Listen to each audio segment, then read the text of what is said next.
Tuloy po ang pagdating ng mga deboto sa Quiapo Church para dumalo sa oras-oras na misa ngayong pista ng Jesus Nazareno. Live po mula sa Quiapo Church, nasa frontline ng balitang yan si mobile journalist Julie Baiza. Julie, marami na bang deboto dyan?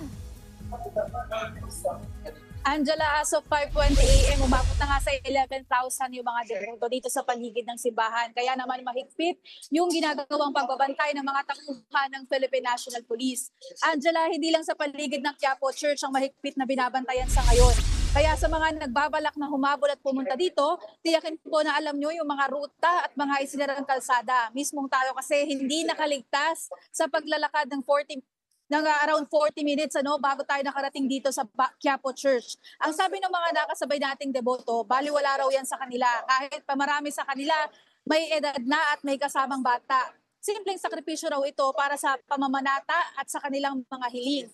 Samantala ngayon taon umaasa yung pamunuan na kahit paano ay maging mas mabilis ang traslasyon. May mga improvement kasi na ginawa sa andas. Hindi na ito basta-basta masasampahan ng mga deboto dahil sa bagong disenyo nito. Angela, sa ngayon katatapos lang ng misa, pinapapasok na sa loob yung mga deboto para sa pagbabasbas. Marami rin kasi sa kanila yung may dalang mga puting panyo at mga replika ng itim na Nazareno. Angela? Maraming salamat sa ating mobile journalist na si Julie Baiza. Mga kapatid, Dimples Romana po, kumpletuhin ang inyong umaga ng mga kwentong puno ng inspirasyon. Salubungin po ang bawat araw ng may ngiti at pag-asa. Kaya't mag-subscribe na po at mag-follow na sa aming social media pages ng News 5.